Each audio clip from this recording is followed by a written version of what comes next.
10 কোটি টাকা, 10,000 কোটি টাকা দিয়েও তারা সারোয়ার সাহেবকে কিনা ফেরা।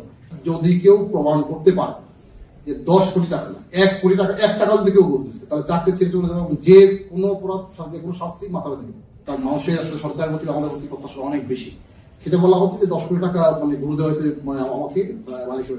আমি একদম চ্যালেঞ্জ করে বলি, মানে যদি কেউ প্রমাণ করতে পারে যে 10 কোটি টাকা না, 1 কোটি টাকা, 1 টাকাও যদি কেউ বলতেছে, তাহলে চাকরি ছেড়ে চলে যাবে এবং যে কোনো অপরাধ, যে কোনো শাস্তি মাথা বেঁধে নেবে। এবং আমি এটাও বলে দেখুন, স্টেটকে 10 কোটি টাকা, 10,000 কোটি টাকা দিয়েও তারা সারোয়ার সাহেবকে কিনা ফেরা যাবে। এটা বলে দিই এবং আমি আমার জনগণকে, আমি আমার নাগরিক বিশ্ব সিলেটবাসীকে এইটুকু আশ্বস্ত করতে চাই যে যারা সারোয়ার সাহেব কোনো দুর্নীতি করে না এবং করতে দেয় না।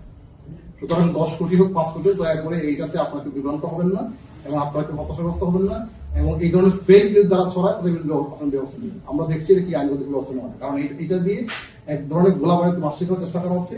একই সাথে মানুষের মধ্যে নির্বাচন বিষয়টাই নিয়ে একদম বিভ্রান্ত তৈরি করা হচ্ছে যে প্রশাসন তার প্রতি বায়াস কিনা বা রিটার্নিং অফিসাররা তাদের দিকে পক্ষপাতিত্ব করছে কিনা এবং নির্বাচন আসলে আদৌ সুস্থ হবে কিনা, এই সমস্ত একটা ভুল মেসেজ কিন্তু বার্তা কিন্তু মানুষের মধ্যে দিতে হচ্ছে। সুতরাং আমরা এইটুকু আশ্বস্ত করতে চাই আমাদের সম্বন্ধ ভোটারদেরকে, নাগরিকবৃন্দদেরকে, যে না, আমরা যে কোনো মূল্যে একটা সত্য নির্বাচন আমরা উপহার দিতে চাই। এবং আমি এই দৃঢ় কণ্ঠে বলতে পারি সেটা হলো যে এখানে কোনো লেনদেনে কোনো প্রশ্নই আসে না।